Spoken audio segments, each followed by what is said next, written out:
Mari kita bersatu dalam doa. Ya Allah Bapa, kami bersyukur untuk tahun yang baru, untuk semester yang baru, untuk hari yang baru. Saat ini Tuhan, kami datang di tempat ini untuk beribadah kepada Engkau dan untuk mendengarkan firman-Mu. Siapkanlah hati dan pikiran kami sehingga kami boleh mendengar dengan baik.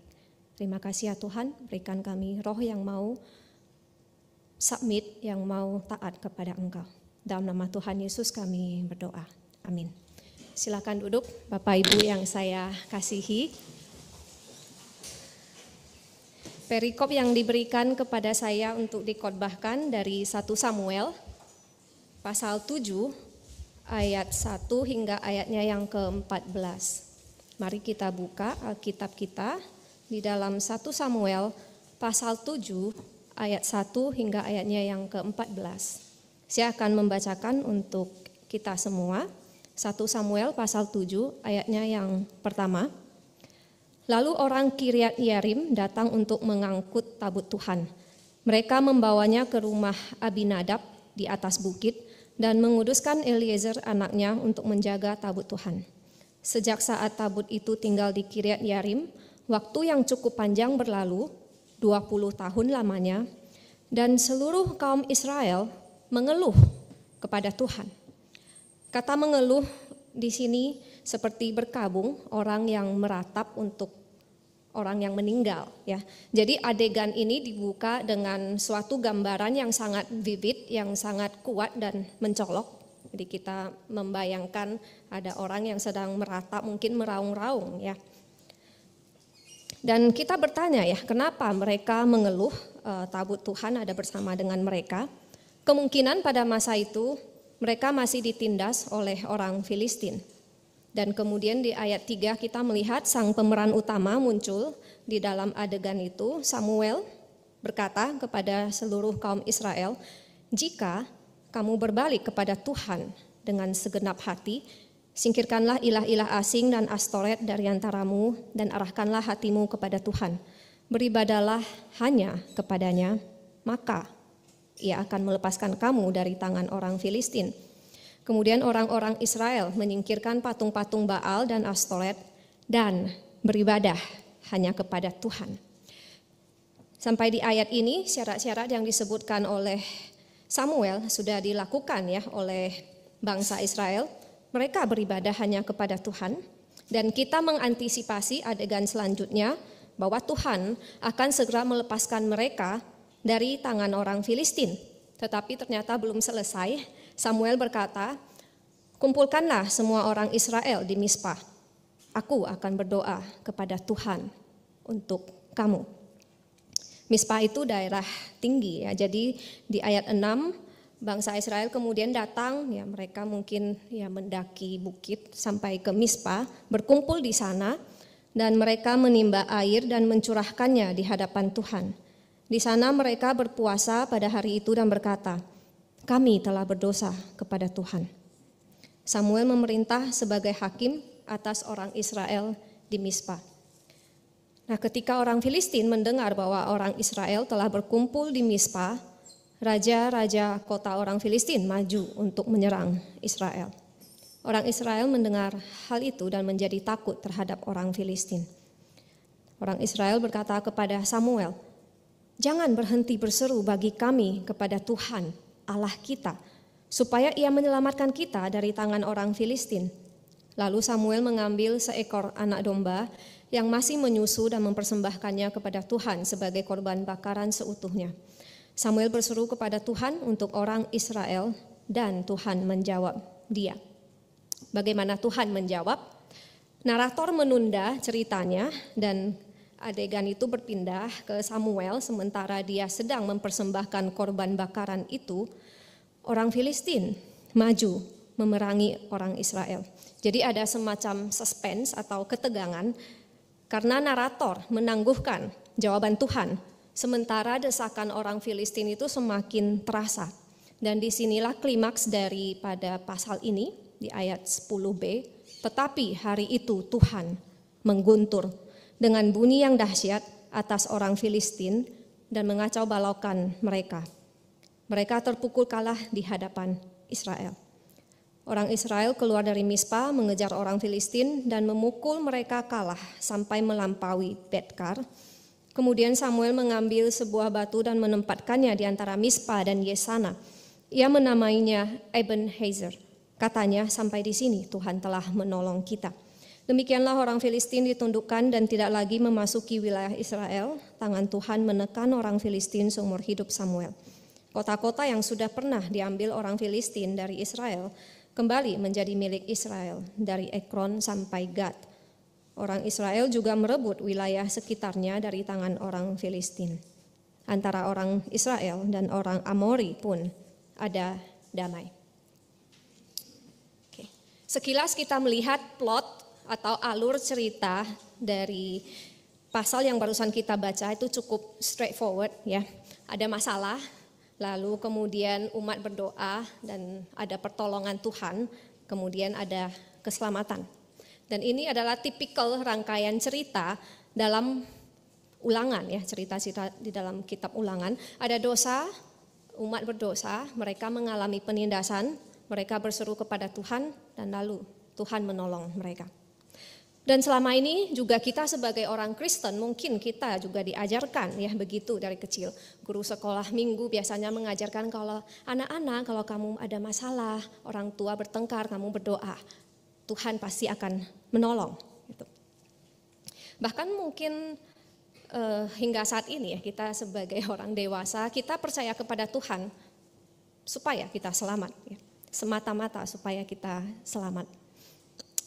Nah lalu bagaimana dengan agama-agama lain ya, agama Konghucu dan mungkin penyembahan leluhur. Mereka melakukan itu, penyembahan leluhur supaya apa? Supaya mereka mendapat pertolongan, mendapat keamanan, supaya mereka dilindungi dan diberkati. Agama Buddhis mungkin sama juga ya, melakukan hal baik supaya mendapat karma yang baik. Agama sebelah juga menabung kebaikan untuk meniadakan pelanggaran atau dosa. Nah tampaknya agama mengajarkan kita untuk apa? Untuk melakukan sesuatu supaya kita mendapatkan sesuatu sebagai imbalannya. We do something to get something in return. Kita melakukan kebaikan supaya kita juga mendapat hal baik kembali. Atau mungkin sebenarnya kita yang memanipulasi agama atau bahkan Allah itu sendiri ya kita manipulasi untuk melayani keinginan kita atau kebutuhan kita. Dan ini juga sebenarnya dilakukan oleh bangsa Israel di pasal 7 yang barusan kita baca. Akan lebih bisa kita mengerti ketika kita baca pasal-pasal sebelumnya. Kita lihat di pasal 4, saat itu orang Israel sedang berperang melawan orang Filistin di Ebenezer. Dan saat itu orang Israel terpukul kalah sekitar berapa ya? 3.000 kalau tidak salah ya, 3.000 orang yang gugur. Nah, lalu tua-tua mereka berkata, "Mengapa Tuhan membuat kita kalah oleh orang Filistin pada hari ini? Mari kita ambil tabut Tuhan, tabut perjanjian dari Silo, supaya ia datang ke tengah-tengah kita dan menyelamatkan kita dari tangan musuh kita." Memang benar, makna tabut adalah kehadiran Allah. Dan selama ini tabut sudah memimpin mereka, pasukan di padang gurun ketika mereka keluar dari Mesir. Dan tabut itu juga bersama dengan mereka, memimpin mereka di dalam perang. Sehingga ketika tabut itu dirampas oleh orang Filistin, istri Pinehas ya menamai anaknya Ikabod. Ikabod artinya kemuliaan telah meninggalkan Israel. Sebab tabut Allah sudah dirampas. Menariknya, orang Israel mengerti doktrin yang benar ya akan kedaulatan Allah. Bahwa ketika mereka kalah perang, itu berarti Allah yang membuat mereka kalah. Tetapi sayangnya yang menjadi masalah adalah apa yang mereka lakukan ketika mereka mengalami kekalahan. Mereka memperlakukan tabut Allah atau Allah itu sendiri sebagai sesuatu yang bisa dimanipulasi untuk kepentingan mereka. Jika ada masalah, tinggal bawa tabut itu, maka masalah selesai. Sehingga kita melihat ada hubungan yang mekanistik ya antara manusia dengan Tuhan. Kita punya masalah, kita berdoa, Tuhan pasti menjawab, masalah otomatis selesai. Sehingga dari pasal 4 sampai pasal 7 kita melihat Tuhan menunjukkan bahwa Dia bukan Allah yang seperti ilah-ilah lain, seperti ilah bangsa lain yang bisa dimanipulasi untuk kepentingan manusia. Di pasal 4 ketika tabut itu dibawa dari Silo, bangsa Israel bersorak-sorai ya, dan mereka berpikir pasti menang ini, Tuhan ada bersama dengan mereka. Dan hari itu mereka kalah ya oleh orang Filistin. Bahkan jumlah yang gugur itu 30.000, lebih banyak ya, jauh lebih banyak dibanding sebelum tabut itu dibawa. Sebelum tabut itu dibawa itu tadi 4.000. Dan akhirnya tabut Allah dirampas. Nah, memang pada masa itu ilah-ilah dari bangsa yang kalah dibawa sebagai jarahan, sehingga tabut Allah, ya Allah yang kalah perang pada masa itu dibawa ke kuil Dagon, itu kuil orang Filistin ya atau Asdod. Nah, apa yang terjadi ya? Apakah itu berarti Allah Israel kalah? Kalau kita baca, keesokan harinya Dagon justru jatuh dengan mukanya ke tanah di hadapan tabut Tuhan. Bahkan esoknya lagi kepala Dagon terpenggal. Dan ini menunjukkan bahwa apa? Bahwa tabut Tuhan tidak kalah ya. Dan bahkan Dagon itu menyembah kepada Allah Israel. Dan tabut Tuhan di kota Filistin juga membawa tulah justru ya kepada orang-orang Filistin, karena memang tangan Tuhan menekan mereka secara berat. Dan akhirnya orang-orang Filistin tidak tahan dan mereka mengembalikan tabut Allah. Meskipun kalau kita baca, tabut itu pulang sendiri ya, bukan karena dikembalikan. Jadi poin pertama yang kita lihat, tabut itu menunjukkan bahwa Allah itu berdaulat ya, kebebasan kedaulatan Allah. Allah punya freedom, punya kebebasan yang absolut. Ketika orang Filistin mau mengembalikan tabut, imam mereka mengusulkan supaya membawa korban penebus. Jadi kata imam-imam itu, kamu harus membuat tiruan benjolan ya semacam korban penebus, dan kamu harus mengakui kemuliaan Allah Israel. Mungkin tangannya tidak akan menekanmu, ilah-ilahmu dan negerimu. Kata mungkin di sini menarik ya. Justru sikap orang Filistin itu menunjukkan bahwa Tuhan itu punya kebebasan untuk bertindak atau menolak untuk bertindak sesuai kehendaknya. Dan ini kontras sekali dengan yang kita lihat di dalam bangsa Israel yang mereka memiliki ilusi bahwa asalkan mereka punya tabut Tuhan, mereka pasti menang. Mereka bertindak seolah-olah mereka itu adalah tuan rumah dari tabut Allah. Seolah-olah mereka adalah pemilik dari tabut Allah dan mereka bisa mengatur bagaimana Allah bertindak. Terkadang kita mungkin ya di dalam kehidupan kita juga memperlakukan Tuhan itu sebagai sesuatu yang bisa kita manipulasi. Kita mungkin memaksa Tuhan ketika kita berdoa, kita ada di dalam masalah, kita sudah pelayanan ini itu, seharusnya masalah itu selesai. Saya sudah bekerja keras sebagai majelis, memberikan persembahan, seharusnya bisnis saya lancar. Saya sudah masuk seminari, seharusnya orang tua saya nggak akan sakit ya, Tuhan pasti jaga dong. Gitu. Saya sudah jawab panggilan Tuhan, harusnya studi saya lancar. Dan hubungan kita dengan Tuhan jadinya seringkali hubungan yang give and take. Kita memberikan sesuatu untuk mendapatkan sesuatu dari Tuhan. Bahkan ketika kita meromantisasi hubungan kita dengan Tuhan, mungkin ya kita mengatakan kita ingin dekat dengan Tuhan. Barusan kita bernyanyi ya, kita hanya dekat Tuhan saja, hatiku tenang gitu. Bahkan keinginan kita untuk Tuhan itu sebenarnya yang kita inginkan adalah apa? Rasa nyaman. Kita ingin cintanya, kita ingin berkatnya. Memang tidak salah ya kita menginginkan hal-hal yang baik dari Tuhan. Tetapi yang sering kita lupakan adalah aspek dari Allah yang kudus, Allah yang holy, Allah yang the holy other. Ketika Israel menghadapi masalah, mereka bukannya mencari Tuhan, mencari jawaban dari Tuhan dan berintrospeksi. Yang mereka lakukan, mereka mencari jalan pintas. Jadi dengan membawa tabut itu bersama dengan mereka, seolah-olah hubungan mereka dengan Tuhan itu baik-baik saja. Mereka tidak melihat bahwa hubungan mereka dengan Tuhan sedang rusak. Dan itu mereka tutupi dan dilanjutkan seolah-olah nggak ada masalah ya. Asalkan mereka menang perang, maka everything is fine ya. Tuhan masih berpihak pada kita. Asalkan pelayanan saya bagus, pasti Tuhan berkenan kepada saya, meski rumah tangga saya berantakan. Asalkan studi saya baik, Tuhan pasti akan pakai saya, meskipun saya pakai jalan pintas di dalam studi. Sekali lagi Tuhan menunjukkan tabut itu tidak bisa dimanipulasi, tidak boleh dimanipulasi. Orang Israel berilusi asalkan tabut kembali, Tuhan berpihak pada mereka. Dan orang-orang Betsemes ya di dalam pasal 6 ayat 13 mereka bersuka cita ketika melihat tabut Tuhan itu kembali. Dan ini respons yang sebenarnya baik.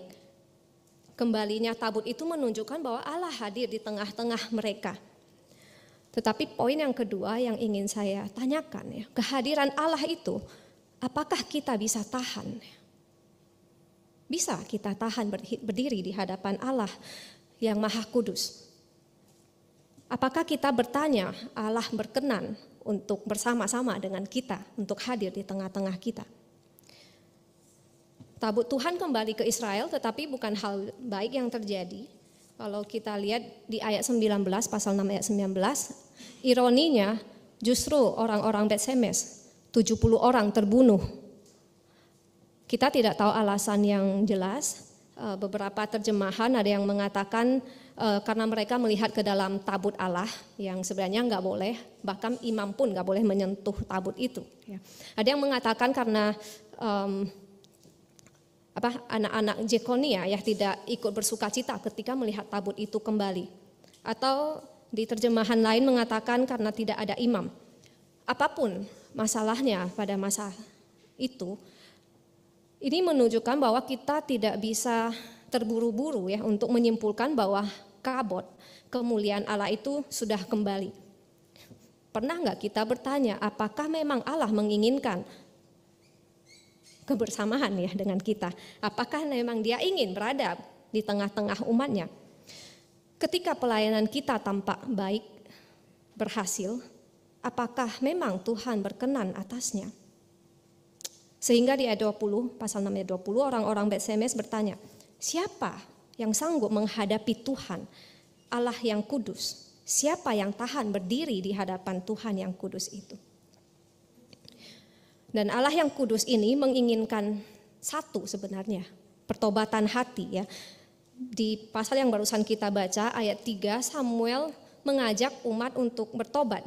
Jika kamu berbalik kepada Tuhan dengan segenap hati, singkirkanlah ilah-ilah asing dan arahkan hatimu kepada Tuhan, beribadalah hanya kepadanya, maka Ia akan melepaskan kamu. Dengan segenap hati di sini berbalik dari apa? Berbalik dari penyembahan berhala tentunya ya, orang Israel selalu melakukan penyembahan berhala dan kemudian berbalik ke siapa? Kepada Tuhan. Dan kita lihat dua aspek pertobatan di dalam ayat 3. Secara negatif, bertobat kita perlu menyingkirkan ilah-ilah lain, menyingkirkan sampah penyembahan berhala, dan secara positif baru kita bisa punya ruang untuk beribadah secara eksklusif kepada Tuhan. Dan Samuel menggunakan kata jika, maka menunjukkan bahwa keselamatan dari Tuhan itu sesuatu yang kondisional, bersyarat. Dan itu tergantung apakah Israel bertobat atau tidak. Dan kemudian ayat 4, segera orang Israel menyingkirkan semua patung Baal dan Astoret. Ini adalah bahasa merisma, artinya dari Baal sampai Astoret dan semua patung-patung ilah-ilah yang ada di tengah-tengahnya itu mereka singkirkan. Dan kita melihat di situ ada pertobatan yang teguh ya, yang resolut. Jadi kita lihat tadinya di pasal 4 bangsa Israel berasumsi mereka bisa selamat dengan menyeret tabut itu bersama dengan mereka. Sekarang pertobatan mereka itu sepenuh hati, tulus, tanpa berusaha untuk memanipulasi. Dan mereka beribadah hanya kepada Tuhan satu-satunya. Mereka nggak lagi butuh dewa Baal, biasanya dewa kesuburan ya, yang membawa hujan, dan Dewi Astarot ya, dewi cinta dan perang, kemenangan perang bahkan mereka nggak butuhkan gitu. Dan mereka beribadah hanya kepada Tuhan.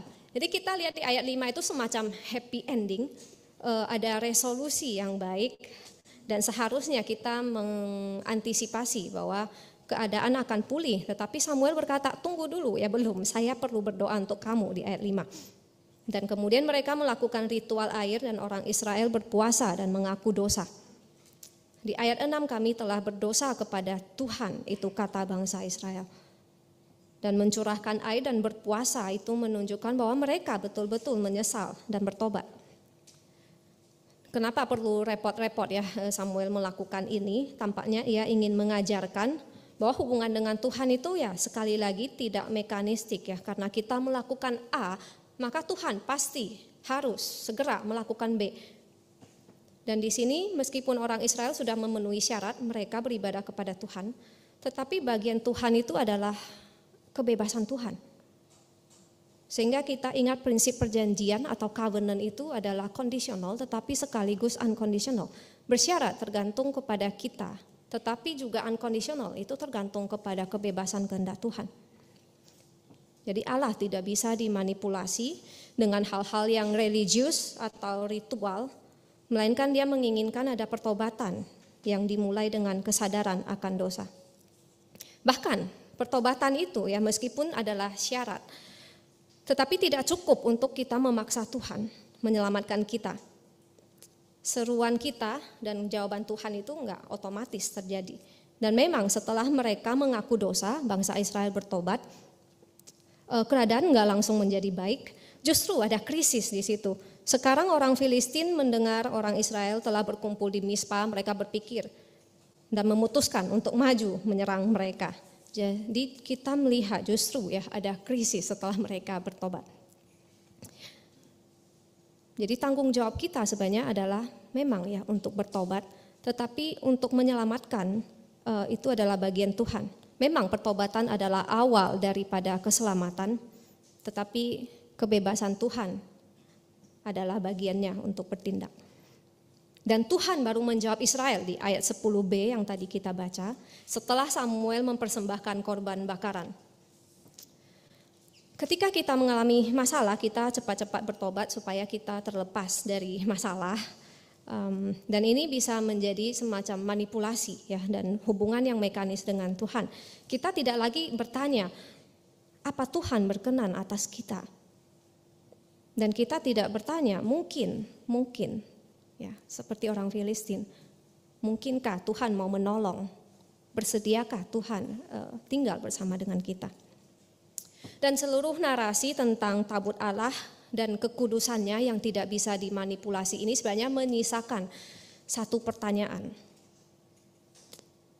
Apa makna tabut bagi kita? Apa makna kehadiran Tuhan bagi kita? Apa benar ya kita menginginkan Tuhan yang seperti itu?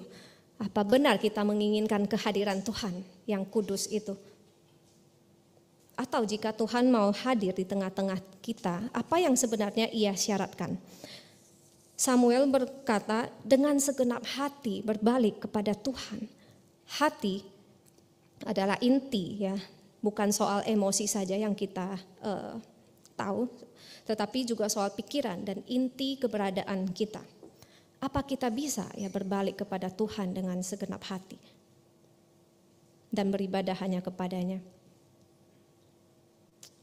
Ketika kita mengatakan kita menginginkan Tuhan, kita ingin tabut Tuhan, kita ingin kehadirannya, apa yang sebenarnya kita inginkan? Bukankah kita menginginkan Allah yang sesuai dengan imajinasi kita, seperti bangsa Israel? Kita menginginkan Allah dari proyeksi kebutuhan kita. Kita menginginkan Allah yang ada di dalam konstruksi pikiran kita. Apa bisa kita menginginkan Allah apa adanya Dia? God as He is, Allah yang kudus, the holy other. Apa bisa kita menginginkan Allah dengan motivasi yang murni? Jika kita lihat pertobatan Israel hanya selang satu ayat ya, dari ayat 3 ke 4, Samuel mengatakan beribadah kepada Tuhan, langsung mereka lakukan di ayat 4, menyingkirkan semua patung dan beribadah hanya kepada Tuhan. Tetapi kalau kita lihat baik-baik di ayat 8, sebenarnya ya seruan orang Israel kepada Samuel, supaya Samuel berseru kepada Tuhan, itu enggak sepenuhnya murni. Karena mereka punya motivasi supaya Tuhan menyelamatkan mereka. Tetapi di situ pun Tuhan rela menjawab.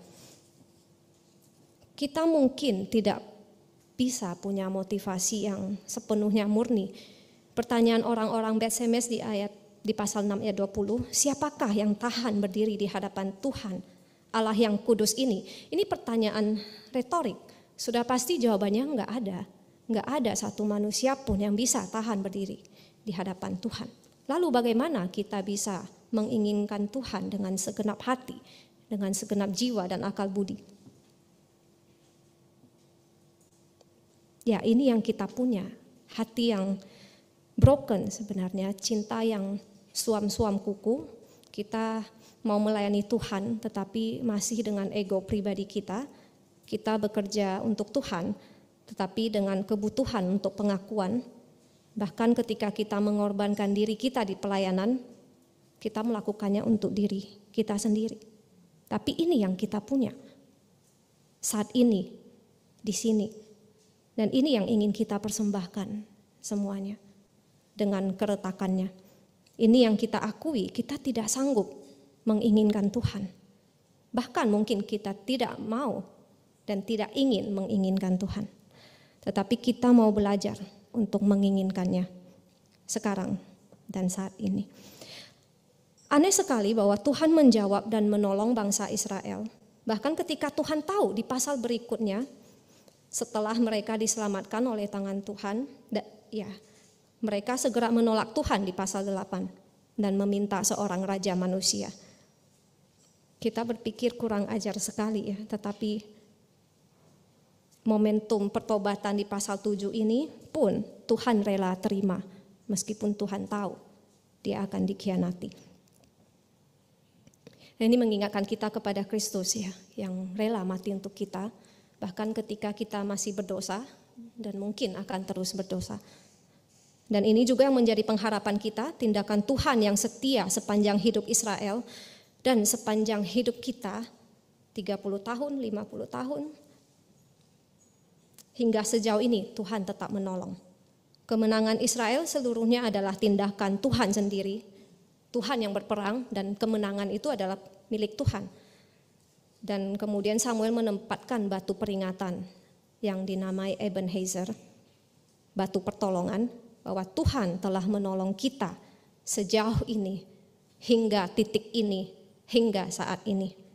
Jika Bapak Ibu sampai di titik ini, di detik ini, di tempat ini, masih bisa kuliah, keluarga masih utuh, gereja masih berfungsi, dan STT ini masih berdiri, itu karena Tuhan setia. Dan dia unconditional terhadap perjanjiannya. Tetapi jika kita saat ini mengalami masalah, mungkin kita perlu bertanya apa yang Tuhan ingin kita lakukan. Jika studi tidak lancar, tempat pelayanan banyak konflik, gereja terpecah, keluarga berantakan, bahkan mungkin STT mengalami masalah dan kesulitan. Apakah kita akan mengambil jalan pintas seperti bangsa Israel? Dengan menyeret tabut itu dan memaksa Tuhan, mungkin kita perlu bertanya, apakah Ia berkenan tinggal bersama kita?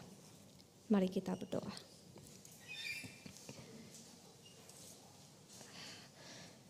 Meminjam dan memodifikasi doa dari Teresa Avila, Tuhan, kami tidak menginginkan Engkau, bahkan kami tidak ingin menginginkan Engkau. Tetapi kami ingin memiliki keinginan untuk menginginkan Engkau. Engkau telah mengaruniakan anak-Mu Yesus Kristus untuk kami. Kami para Petrus yang siap menyangkal Engkau saat keadaan terjepit. Dan Kristus mati bagi kami para Yudas yang akan segera menjual Engkau demi keuntungan pribadi.